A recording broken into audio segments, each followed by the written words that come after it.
우리 창세기 오늘 이 33장 5절로 20절의 말씀에는 우리 지난 시간에도 보았습니다마는 20년 만에 우리 극적으로 에서와 야곱이 화해를 한 후에 그 긴장감이 있지 않습니까?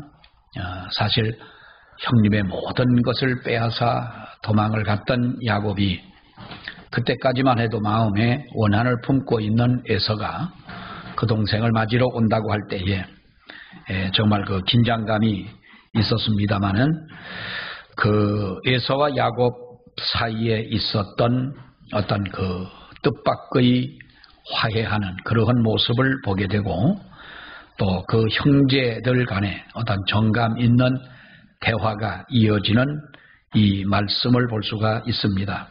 이 대화를 보게 되면 야복강에서 변화된 야곱이 하나님의 축복을 받을 만한 존재가 되었구나 하는 것을 우리들이 피부로 느낄 수 있는 바로 그러한 이 말씀이라고 할 수가 있겠고, 물론 결론적인 것은 하나님께서 에서나 야곱의 그 마음을 붙잡아 주셨고 또 그 마음에 감동을 주셨고 사람의 생각까지도 주장하시는 하나님께서 바로 그 악의에 쳤던 에서의 그 마음을 부드럽게 하셨기 때문에 바로 물론 그와 같은 그 아름다운 광경이 이렇게 펼쳐지게 되었습니다마는 이렇게 우리가 변화된 야곱이 하나님의 축복을 받을 만한 존재가 되었구나 라고 하는 이런 모습을 보면서 분명한 것은 하나님은 어떤 사람을 축복하시느냐라고 하는 겁니다. 하나님은 어떤 사람을 축복하시느냐. 여러분 보십시오. 많이 배운 사람이 돈을 많이 법니까? 그렇지는 않습니다. 많이 아는 사람이 또 부자로 잘 삽니까? 그것도 아닙니다. 정말 이 세상에 우리가 많은 재물을 가지고 있다 할지라도 그것이 결코 어떤 행복의 어떤 상징은 될 수가 없는 것입니다. 그래서 하나님 앞에 어떤 사람이 복을 받느냐, 이것은 물질적인 것도 물론 포함되겠습니다마는 어떤 그 영적인 것 또 마음의 평안함, 이 모든 것들도 포함되는 바로 그러한 말씀이겠습니다마는 하나님 앞에 복을 받을 만한 사람, 축복받는 사람은 은혜를 알고 감사를 아는 사람이 하나님의 복을 받는 사람이 되는 줄로 믿습니다. 오늘 이 본문의 말씀을 보더라도 여러분 그렇습니다. 에서와 야곱이 서로 안고 입맞추고 눈물을 흘리고 한 후에 에서가 눈을 들어서 야곱의 가족들을 보고 묻습니다. 이것이 누구냐? 물론 소개하지 않았으니까 궁금하겠지요. 야곱과 함께 서 있는 이 모든 사람들 얼마나 여러분 많습니까? 아내와 또 자식들과 그리고 모든 소떼와 양떼와 에서에게 준 것도 물론 많습니다만은 이것이 누구냐라고 물었을 때에 여러분 야곱이 뭐라고 말을 합니까? 5절에 에서가 눈을 들어 여인들과 자식들을 보고 묻되 너와 함께한 이들은 누구냐? 야곱이 뭐라고 합니까? 하나님이 주의 종에게 은혜로 주신 자식들이니이다 라고 말씀을 합니다. 여기서 보면은 하나님이 주의 종에게 은혜로 주신 바로 자식들이니이다. 여기서 자신을 종이라 이렇게 말한 것은 요즘에 우리가 흔히 주의 종 이렇게 말하는 어떤 의미와는 다릅니다. 그야말로 하나님의 종이다라고 하는 이 표현을 한 것이지요. 하나님의 종에게 은혜로 주신 자식들입니다. 야곱은 자신이 많은 가족을 거느리고 재산도 많이 거느리게 된 이것이 한마디로 여기서 말씀하기를 하나님의 은혜였다라고 이렇게 고백을 한 겁니다. 하나님의 은혜였다. 여러분 우리가 하나님의 은혜가 아닌 것이 뭡니까? 이 세상 살면서 우리들이 인생을 살아가며 많은 고비고비가 있잖아요. 굽이굽이 돌면서 많은 또 고비를 겪으면서 우리가 살아가고 있지 않습니까? 근데 지금까지 살아오면서 우리들에게 정말 하나님의 은혜가 아닌 것이 뭐냐라고 그런다면, 그럼 하나님의 은혜는 뭐냐? 하나님의 은혜는 은혜가 아닌 것이 뭐냐고 말한다면, 하나님의 은혜는 뭐예요, 그러면? 여러분, 우리가 이 세상에 하나님의 은혜가 아닌 것이 뭐가 있겠어요? 다 하나님의 은혜요. 지금까지 숨을 쉴 수 있는 것도 하나님의 은혜예요.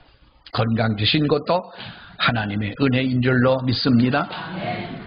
우리가 살다 보면, 나이를 들치다 보면, 여러분, 자동차도, 오늘 아침 어떤 집사님이 그럽니다. 차를 세워놓고 이렇게 자동문을 잠그는데 이게 잘 안 잠가지는 거예요. 바로 옆에서 그러시길래, 집사님, 아마 이 차 키에 들어있는 배터리가 좀 약해서 배터리가 약한가 봅니다. 그랬더니, 예, 목사님, 배터리도 약하고 차도 한 20년 탔으니까, 오랫동안 탔으니까 이제 그렇죠.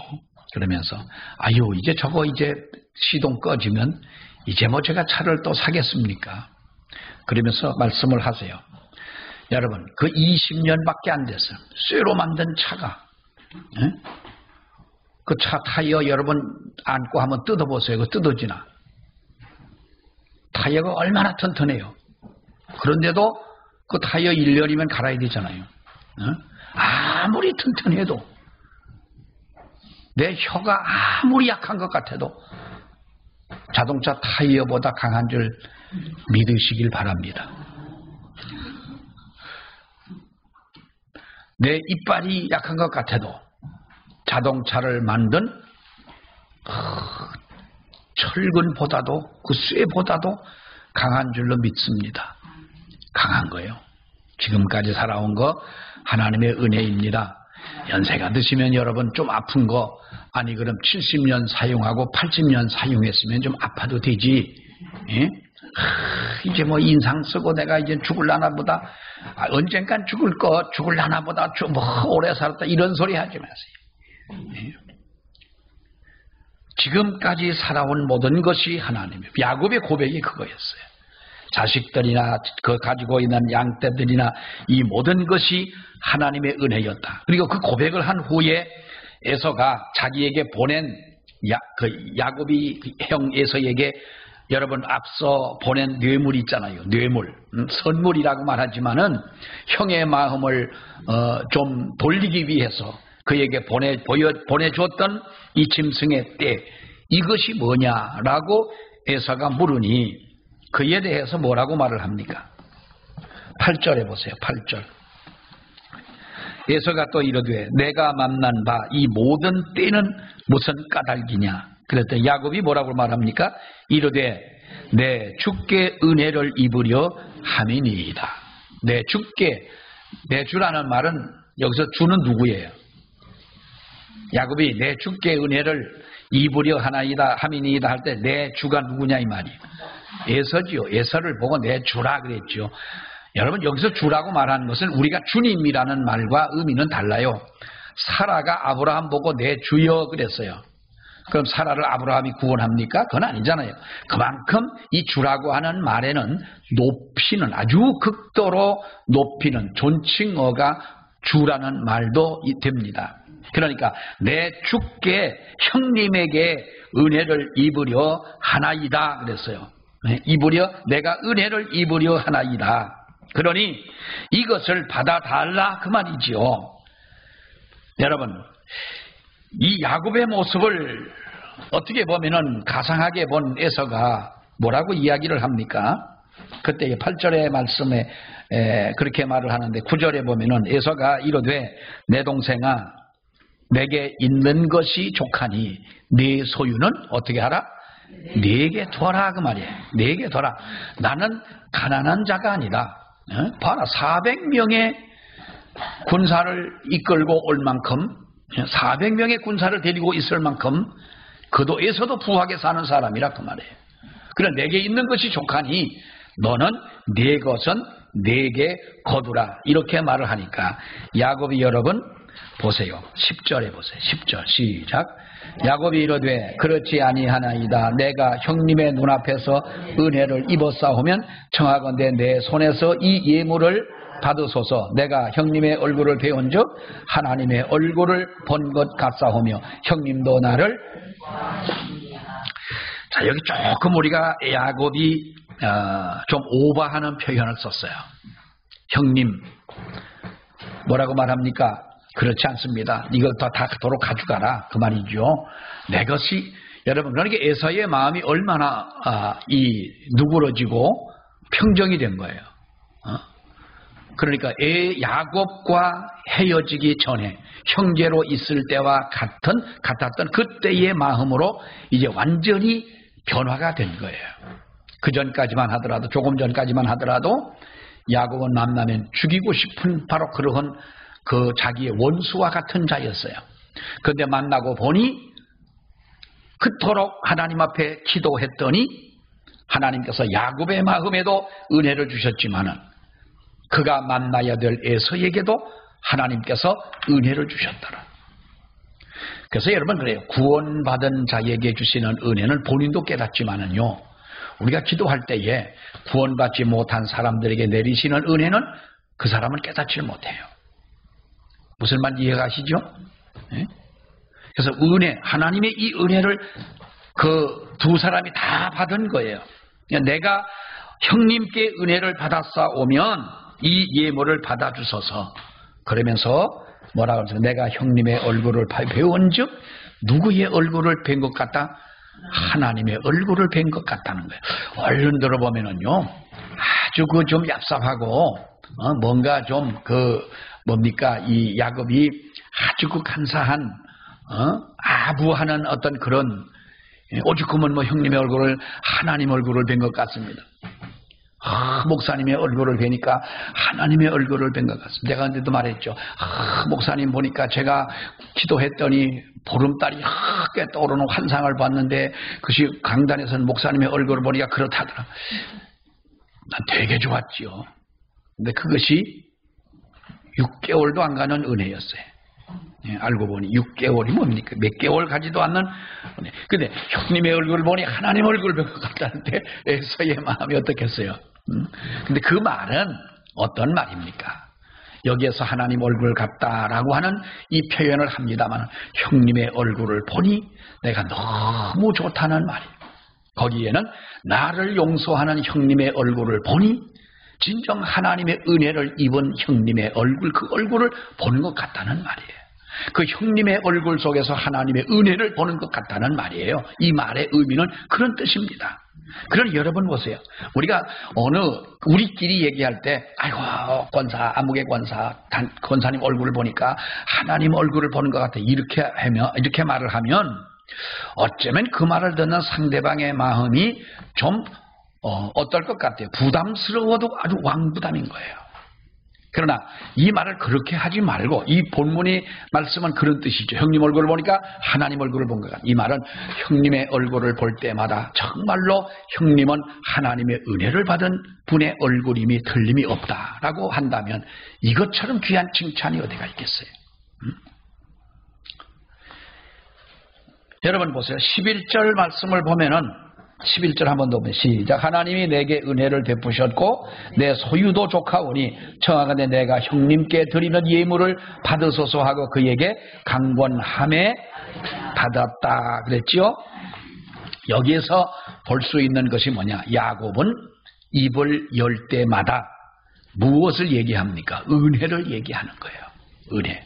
내가 지금까지 살아온 게 하나님의 은혜였습니다. 마누라들이나 자식들이나 양떼나 이 모든 것도 하나님의 은혜였습니다. 형님의 얼굴을 보니 하나님 얼굴을 본 것 같다. 하나님께서 형님에게 은혜를 주신 그 얼굴을 내가 보는 것 같다는 말이죠. 이 야곱은 입을 열 때마다 은혜를 말합니다. 은혜, 이것도 은혜요, 저것도 은혜요, 은혜요.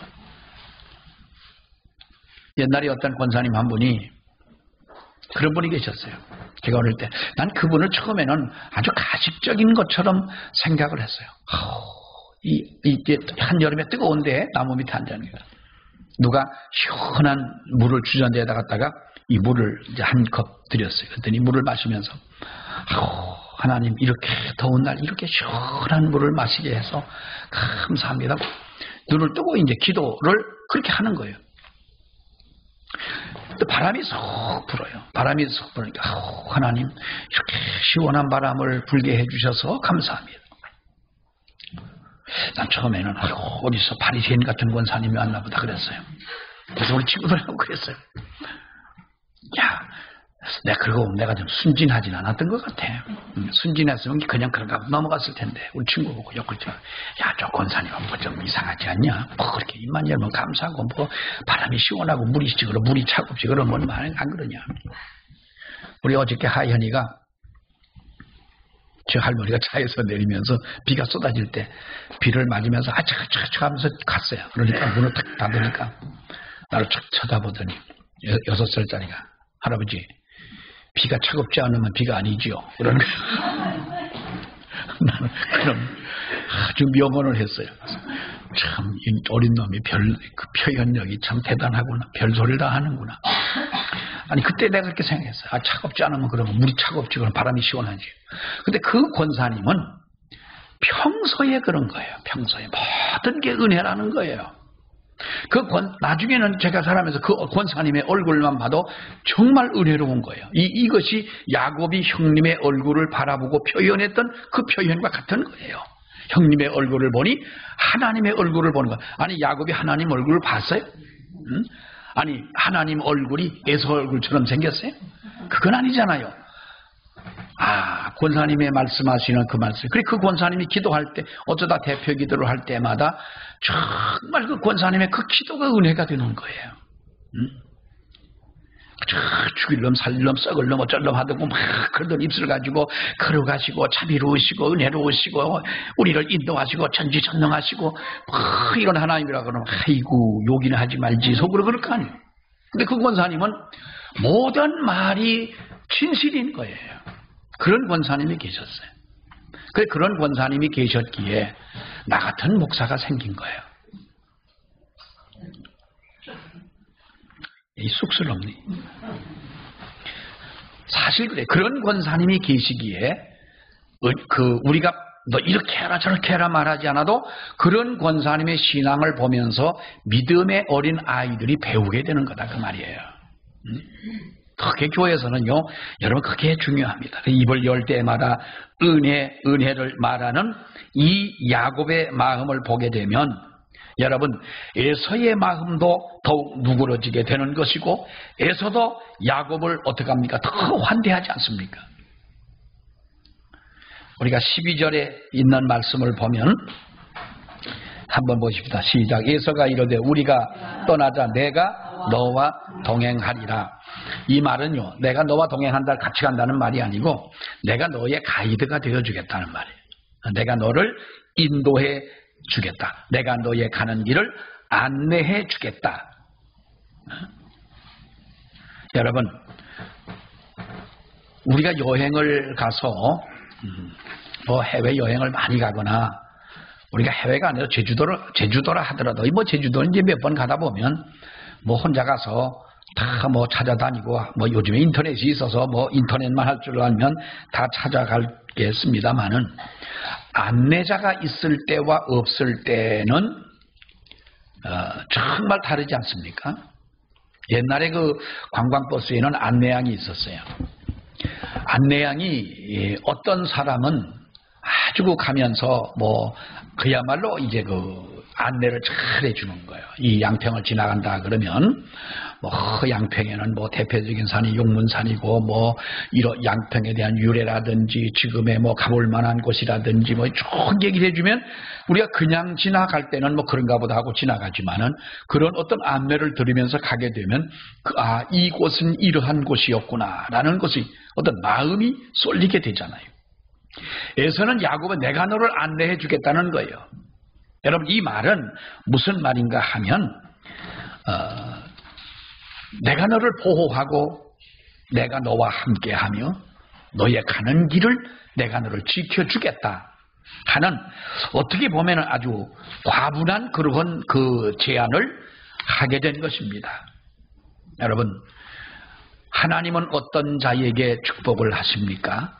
은혜를 알고 감사할 줄 아는 자에게 더 하나님은 축복해 주시는 줄로 믿습니다. 진정한 하나님의 복을 받기를 원한다면 우리는 원망은 줄이고 될 수 있는 한 은혜와 감사는 늘려가는 우리 삶이 되어야 하는 줄로 믿습니다.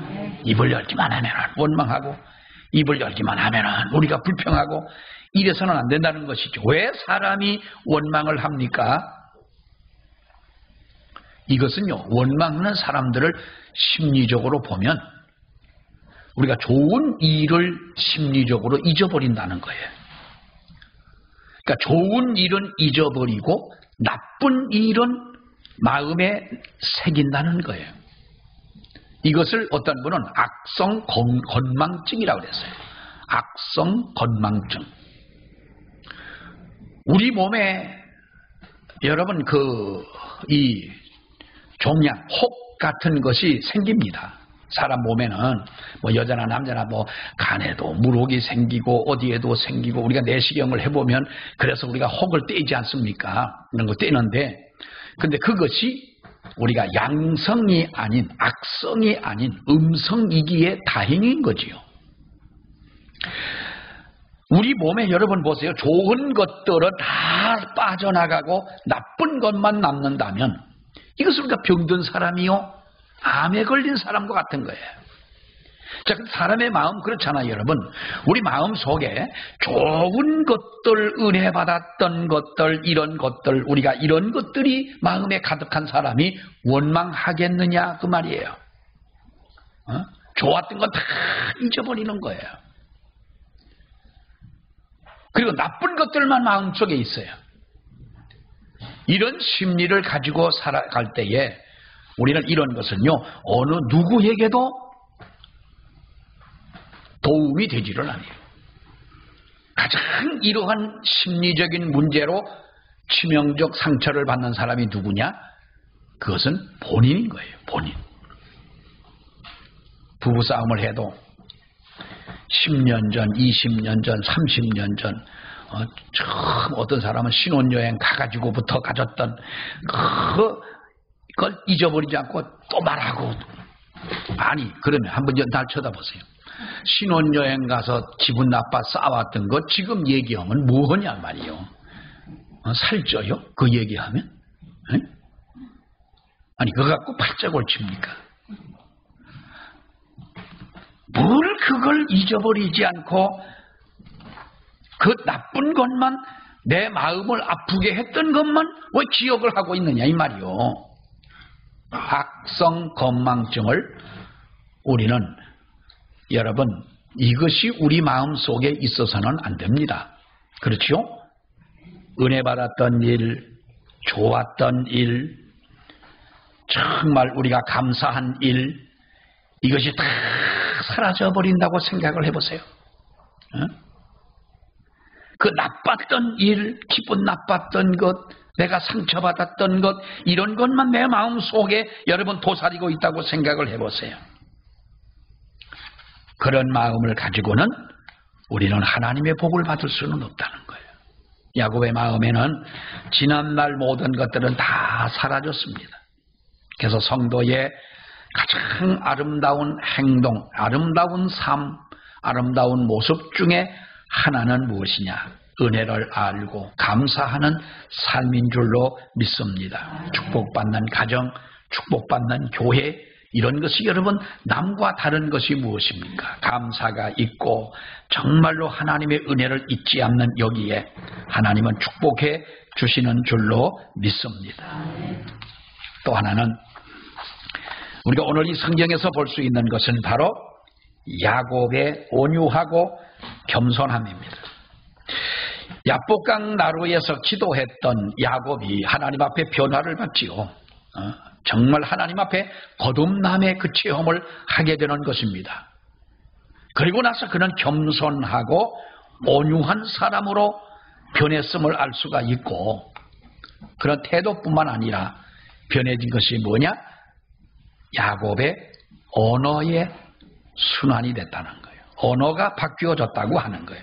다시 말하면 그의 말이 변화가 된 것이에요. 8절에 보면 우리가 본 말씀입니다. 뭐라고 말합니까? 에서가 또 이르되 내가 만난 바 이 모든 때는 무슨 까닭이냐. 야곱이 이르되 내 주께 은혜를 입으려 함이니이다. 자기의 형님이지만 자기의 형님을 주라 이렇게 표현한 이것은 그의 여러분 언어가 얼마나 겸손하게 되었느냐라는 거예요. 우리는요 남과 대화할 때 여러분 그렇습니다. 다른 사람과의 대화를 할 때에 저 사람이 만약에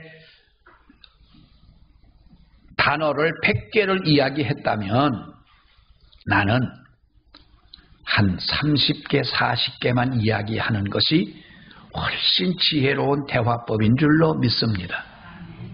좀 배우세요 좀.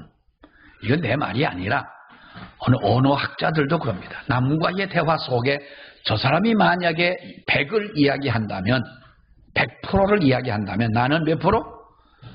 30%? 40%만 이야기를 하라. 어디를 가도 대화를 주도하려는 사람을 보게 되면 이 사람은 뭔가 머릿속에 가득 지식은 가지고 있는지 모르지만은 뭔가 가슴은 비어있는 사람인 거예요. 남에게 대화를 들을 때에 내가 무엇인가 얻을 수 있는 것이지. 그리고 우리가 대화를 들어보면 다 아는 얘기입니다. 요즘 같은 세상에 저 사람이 내가 알고 있는 거 저 사람이 모르는 게 뭐가 있겠어요. 네? 어제 누가 와서 그러더라고. 자기는 진부를 한번 가려고 그러는데 진부를 왜 가려냐. 칼국수 먹으러 간대. 그래서 내가 그랬어. 거기 만두도 하잖아. 깜짝 놀라는 거예요.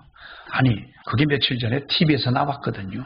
어떤 분이 밀가루 칼국수를 또 칼국수 먹자고 또 진부까지 갈 게 뭐가 있어. 평창 가다가 있잖아요. 그런데 이 아주 만들어 가지고 텔레비전에 나오는 것 치고 먹고 싶지 않게 나오는 게 또 뭐가 있어요. 다 먹고 싶지. 텔레비전에서는 라면을 먹는 걸 봐도 아니 그 왜 이렇게 뚱뚱한 뭡니까 그 씨름 선수 같은 친구들 4명이 모이면 먹는 프로 있잖아요. 왜? 아니 그 사람들 먹는 거 보면서 먹고 싶지 않다라고 하면 인간이 아니지.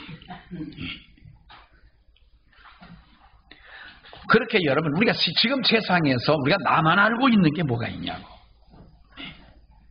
자 여기에서 야곱의 이 순화된 언어, 겸손한 언어, 여러분 이것을 보세요. 형님한테 주께 의뢰받기를 내가 원한다. 말할 때마다 은혜를 앞세우는 이 야곱이 얼마나 여러분 이것은 자기를 낮추는 모습이냐 그 말이에요. 예수님이 마리아 자기 어머니에게 여자여라고 말을 했다고 어떠한 옛날에 어떤 그 신학자들은 그랬습니다. 어떤 옛날에 목사님들은 그 말을 가지고 우리가 어떻게 어머니를 여자로 할 수 있느냐 하면서 말합니다만 그 말도 우리의 말로라고 한다면 우리 어머니를 보고 내가 여자요 그러면 그 말이 그렇게 여러분 그런 자식이 어디가 있습니까? 그렇게 말을 하면 안 되죠. 그러나 그 성경에서 말하는 것은 아주 그 여인을 높이는 어머님을 높이는 그런 언어잖아요.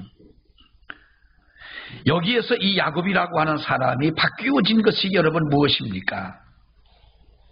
바로 그는 야곱이 온유하고 겸손한 사람이 되었다. 만약에 야곱이 자기가 가지고 있는 재물, 자기가 가지고 있는 지금까지 성공한 이 모든 것, 이것을 만약에 가지고 형님을 그대로 대했더라면 에서의 마음이 변했겠느냐라는 것이지요. 여러분 그것은 상대적인 겁니다. 내가 겸손하면 나를 대하는 사람도 겸손한 거지요. 겸손하게 되는 것이지요. 예를 들어 자동차를 운전하고 가다가 자동차 사고가 났어요. 서로가 부딪혔어요. 상대방이 내가 조금 잘못한 것 같아. 그래도 상대방이 나와서 큰 소리를 친다. 그럼 나는 어떻게 하겠어요? 일단 나도 큰 소리를 쳐봐야지 뭐. 우리 한국은 그렇잖아요. 그런데 내가 잘못했을 때, 분명히 내가 잘못한 걸 알고, 뭐 잘못이든 아니든 간에 내가 상대방에게 아이고 죄송하다, 죄송하게 됐다, 뭐 그렇게 만약에 겸손하게 한다면, 아니 그런 사람에게 소리 지르고 하는 사람이 누가 있겠어요? 그런 일도 그런데 여러분 보십시오. 사람이요, 가장 우리가 어떤 분이 그렇게 말을 합니다. 사람이 마귀처럼 가장 비슷할 때가 언제냐? 사람이 가장 마귀와 비슷할 때가 언제냐? 여러분 언제일 때 같아요? 자기의 마음을 높이고 교만하고 아주 좀 우리 좀 뭐 뻣뻣하다 그러나 남에게 고개를 숙일 줄 모르는 아주 교만한 이러한 태도를 보면서 우리는 사람이 가장 마귀 같은 때다 그래요.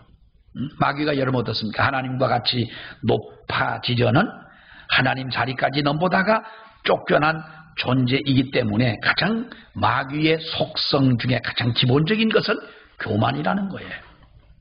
그래서 우리가 이 마귀는 우리 사람이 마귀와 닮을 때는 언제냐? 교만할 때라는 거예요. 우리 옛날에는 우리 어릴 때만 하더라도 교회는 참 여러 뭐 사람이 많지 않아도 그 귀신 들린 사람들이 그렇게 많았어요. 우리 옛날에 많이 체험했잖아요. 교회 다니면서 그 예배를 드리면서 어릴 때는 두렵기도 하고 나중에 보니 제가 곡수교회 왔을 때요, 처음에 그때가 교회가 요만했잖아요. 여기 요 앞에 요만하지 않습니까? 이만큼 넓어진 거고 그 요만큼 됐을 때 조만큼 강대상이 나가고 그 저 끝이 코가 닳만한데 여기에 주일날 아침에 예배를 드리는데 정신이 이상한 사람들이 7명이 와서 앉아 있어요. 어떤 사람은 밤새도록 돌아다니, 선글라스를 끼고 돌아다니. 그러니까 지금도 뭐 가끔 여기 오는지 모르겠어요. 54년생이 선글라스를 끼고 베레모를 쓰고 특전사 옷을 입고 돌아다니. 새벽이면 꼭 앞에 와서 새벽 예배를 드리려고 일어서면 충성 하고 옆에 보면 낫도 차고 칼도 차고 어떤 날은 그래가지고 이제 와서 충성 경례를 해요. 그래서 나도 또 충성 앉았어요. 그리고 쉬어. 그러면 하고 이제 특전사 같아. 난 그 사람 그래서 특전사 복장을 그렇게 하고 다녀서 특전사인 줄 알았더니 방위 출신이래요. 그런데 그러고 다닌다. 그 밤에 껌껌한 선글라스를 끼고 다니 얼마나 많이 넘어졌겠어. 옷은 흙이 여기저기 묻고 선글라스가 깨져가지고 나중에 이게 부러져가지고 하나는 고무줄로 이렇게 해가지고 그래서 거기 앉아있는 거예요. 여러분 7명이 그렇게 여기저기 앉아있는 거예요. 그 처음에 왔을 때 그랬잖아요. 왜 이렇게 곡수라는 곳은 영적으로 이렇게 혼탁할까? 어떤 날은 토요일날 앉아있는데 저 앞에서 앉아있는데 어떤 아가씨가 자전거를 타고 왔어요. 그 대부분 사람들이 그러잖아요. 아니 여기 앉아있는 사람이 목사 아니면 그럼 내가 누구겠어? 인사도 안 하고 이렇게 둘러보더니 뭐 날 보고 누구냐는 거예요. 그래서 너는 누구냐? 내가 그래야 맞는데 내가 교회 목사라고 그랬더니 나 여기 교회 나와도 돼요? 그러는 거예요. 가만히 보니까 이게 벌써 또 정신이 또 맛이 간 거예요. 그래서 물어봤어. 어디서 왔냐 물어봤더니 저 옥천 1, 2에서 왔대요. 옥토거리 거기서 왔다는, 옥토거리가 아니고 옥천이 저기 대신 내려가다 거기서 왔다는 거예요. 그래서 누구냐고 물어봤더니 청주사대를 다니네. 2학년이가 3학년이가 그랬대. 청주사대를 다니다가 휴학을 했는데 정신적인 문제가 있어가지고 왔다는 거예요. 내일부터 교회 나와도 되냐는 거예요. 토요일 날인데. 너 말고도 7이 있다. 속으로.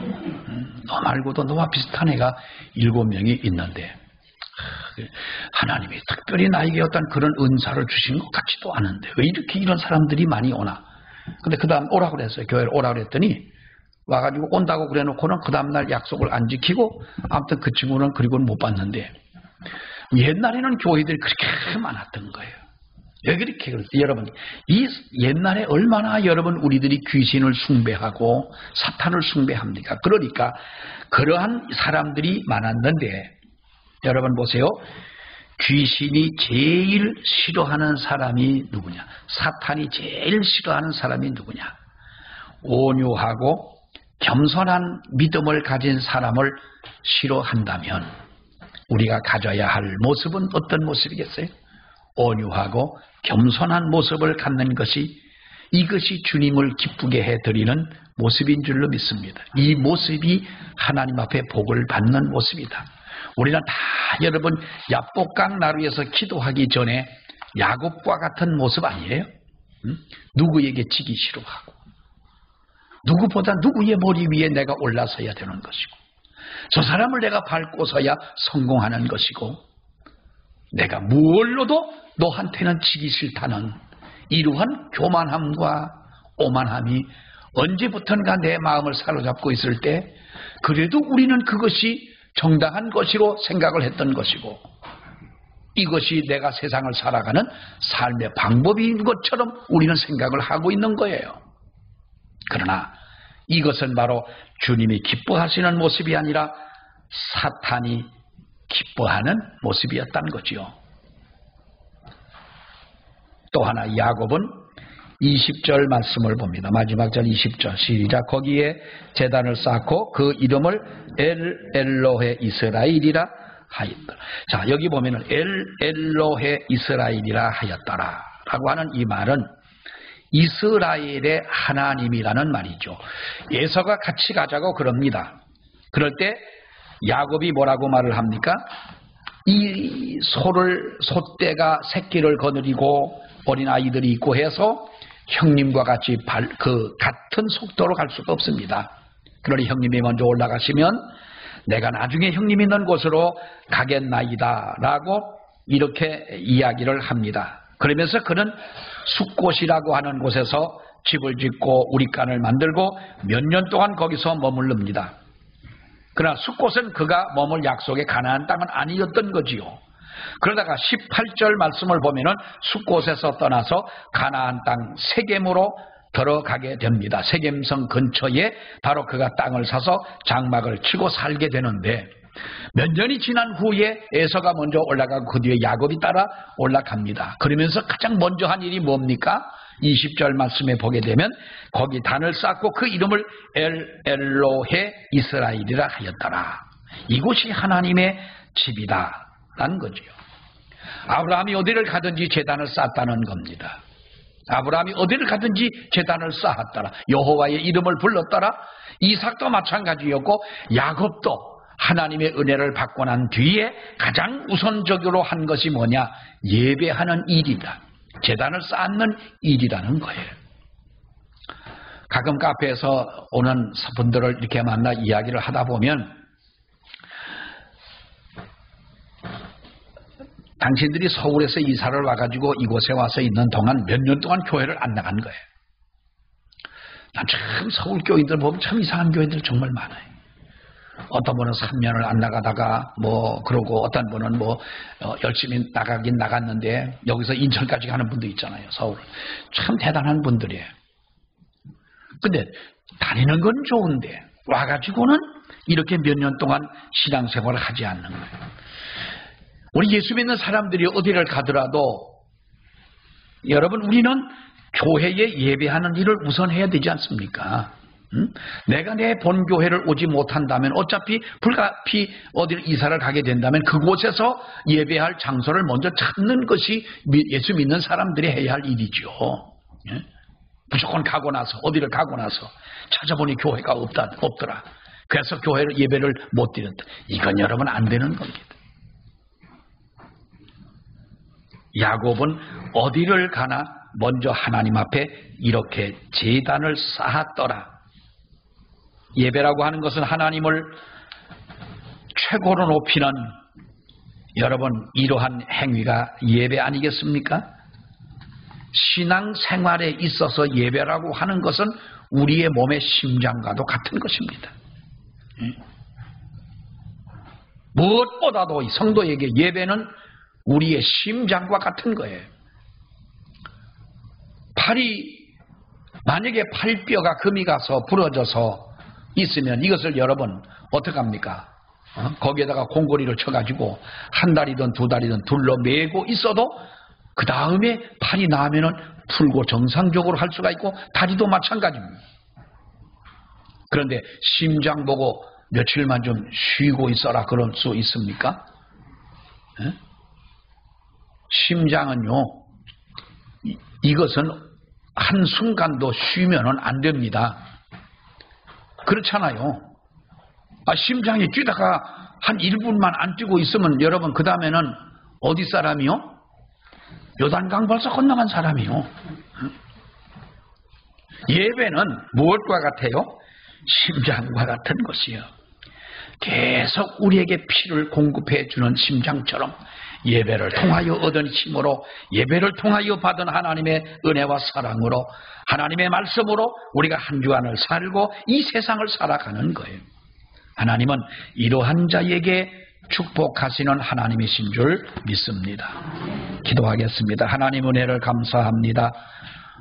오늘도 주 앞에 나와 귀한 말씀을 저희들이 보며 하나님의 복을 받은 사람, 복 받는 사람으로 우리도 남은 생을 하나님 앞에 살아가기를 아버지여 원합니다.